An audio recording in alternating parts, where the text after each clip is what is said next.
everyone, this is Warhawk Beyond 2040, bringing to you another edition of the Wrestling Discussion Series.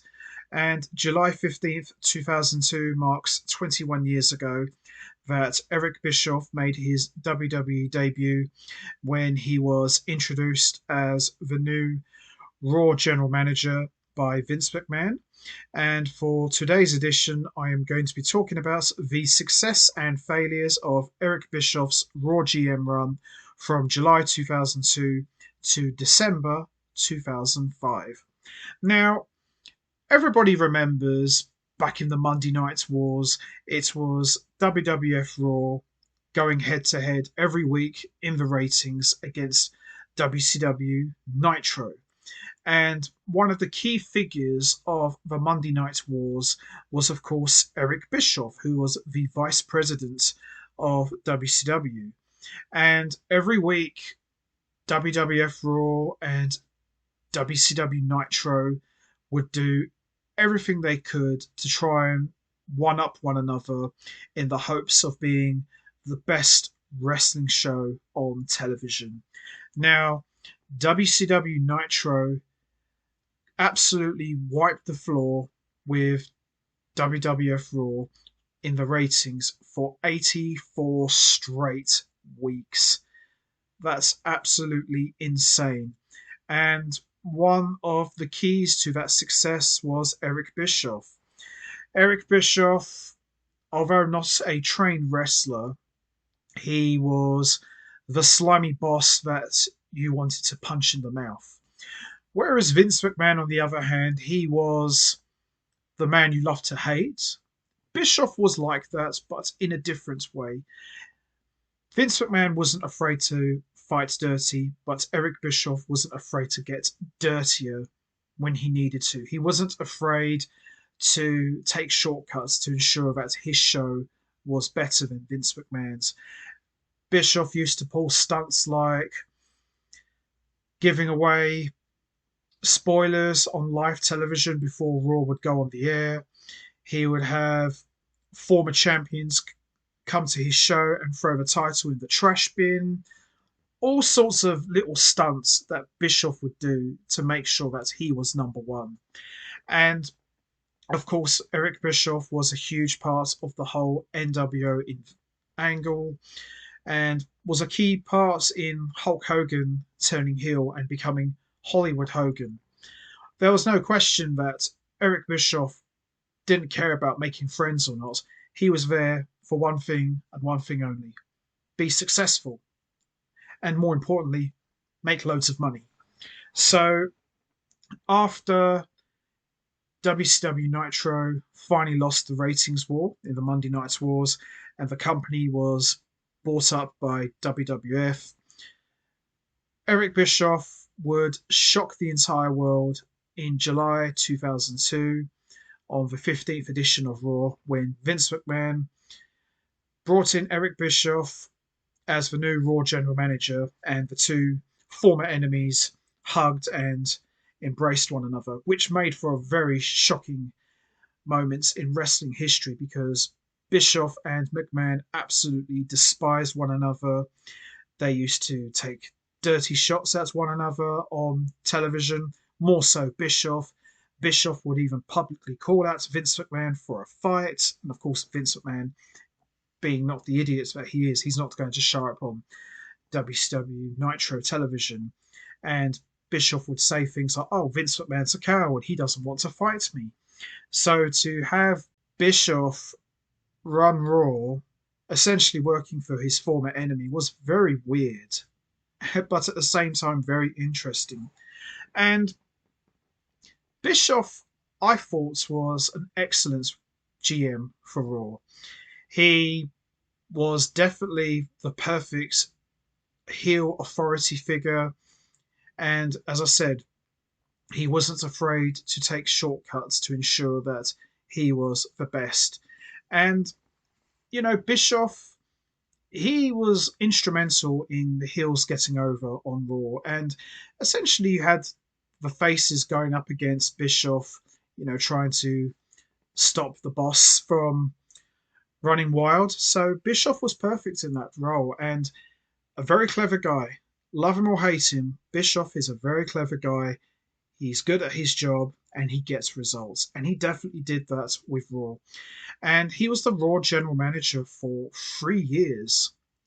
Nobody else came in after. I mean, sure, there were a number of different authority figures like William Regal and Jonathan Coachman who would run the show, but they weren't really consistent. They weren't really a staple part of the show like Bischoff. I mean, the fact that Bischoff remained in charge of the show while SmackDown was just changing general managers like it was going out of fashion says something right there, because Bischoff, he knows how to get results, as I mentioned. He knows how to get people to tune into his show, even if it is a bit controversial at times. But I thought he was an excellent Raw general manager, and I would still go on to say to this day, he's the best Raw general manager of all time. I mean, I can't think of many who come close to what Bischoff did. I know we had Ric Flair as the Raw co-owner before Bischoff took over. He was okay, but he wasn't really an authoritative guy. He's a wrestler, and that's what he's good at. I didn't really think Ric Flair was a great boss for the show. I mean, he did fine for what he had to work with, but I don't think he was as good as Eric Bischoff. I've always looked at Bischoff as the unofficial fifth member of Evolution. He was a big part in helping Evolution get over and ensuring that they acquired all of the gold. So they had the Intercontinental title, the tag team titles, the world title, everything. And that was down to Eric Bischoff. He was also instrumental in introducing the Elimination Chamber, kayfabe, of course. He was a big part of that as well. Bischoff, as I said, he wasn't afraid, to try new things out and basically call out anyone. Said, "You want to fight me? I'm right here. Let's go." So that's Bischoff. He wasn't afraid to get his hands dirty when he needed to. And it's interesting because although Bischoff, for most of his run, was a heel, he at times was kind of like a babyface, because after he got his head shaved at Taboo Tuesday in 2004 and he grew his beard out and basically went all grey, he kind of became like a babyface. He rebelled against Evolution, specifically Triple H. He started favouring the faces slightly, but he still maintained that right down the middle, no nonsense approach. Like, okay, I'll give the faces a chance, but I'm not always going to see eye to eye with the heels. I'm going to do what's best for me, what's best for Eric Bischoff. And I thought that was a very interesting dynamic, because suddenly Bischoff went from being the guy you wanted to smack around the face to a guy like, you know what? I don't mind this guy. This guy's doing a good job. He knows what he wants and he's not a pushover. And I like that. I thought it was very cool and very interesting to see his character get shaken up a little bit and try something new and different with him.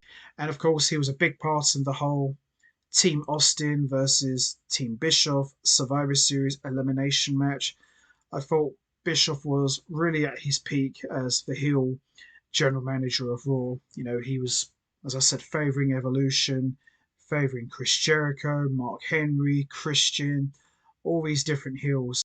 I think in terms of favourites programs from that period when Eric Bischoff was the Raw GM, my favourites would have to be when he was sharing duties with Stone Cold Steve Austin in 2003, when they were Raw co-GMs and they were both reversing decisions, making decisions behind each other's backs to ensure that the show was the best. I thought that was very good.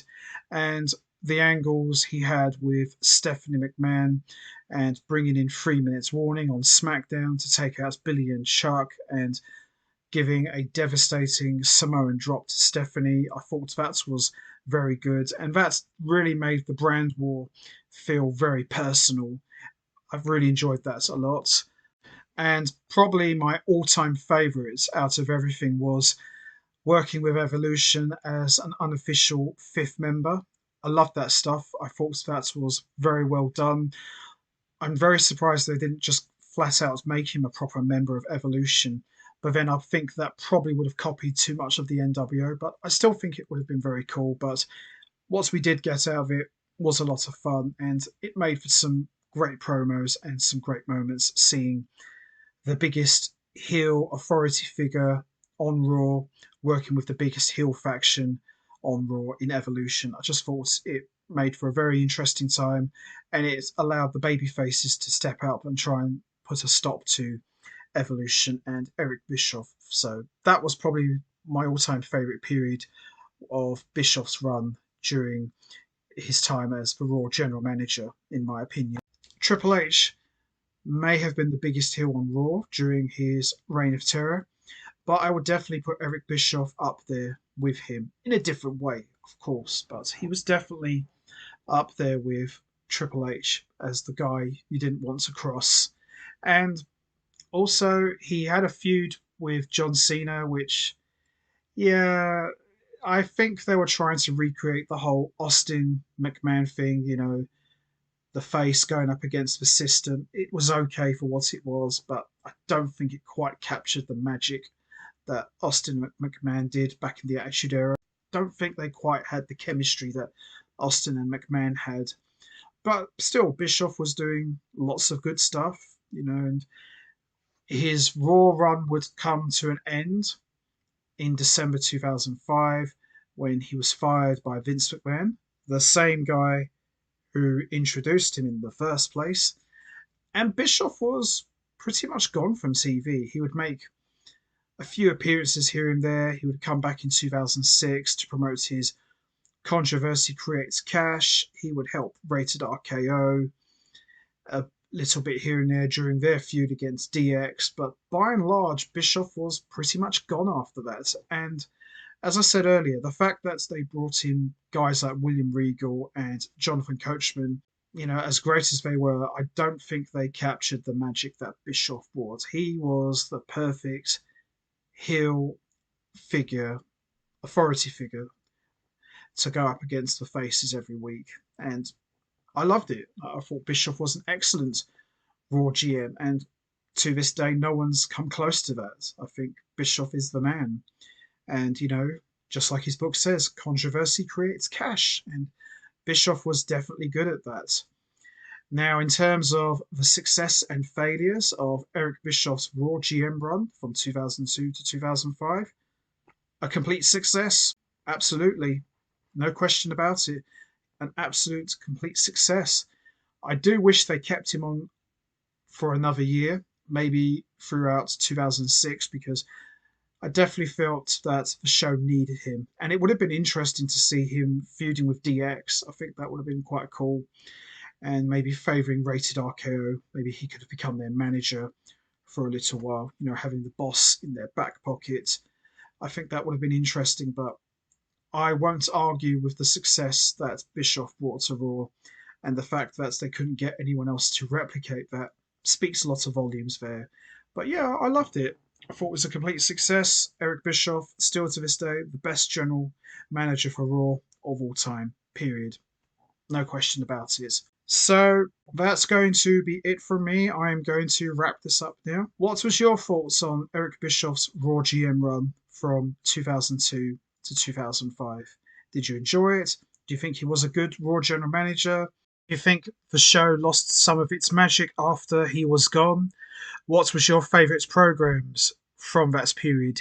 Did you enjoy the stuff from 2003 with Stone Cold when they were co-Raw GMs? Did you enjoy the brand war with Stephanie McMahon? Did you enjoy when he was kind of like a tweener in late 2004 to mid 2005? You know what to do, guys. Hit the like button, hit the subscribe button, leave your thoughts and comments down below, and I will see all of you next time for another edition of the Wrestling Discussion Series. So until then, take care, everybody, and stay safe. And once again, as always, much appreciated.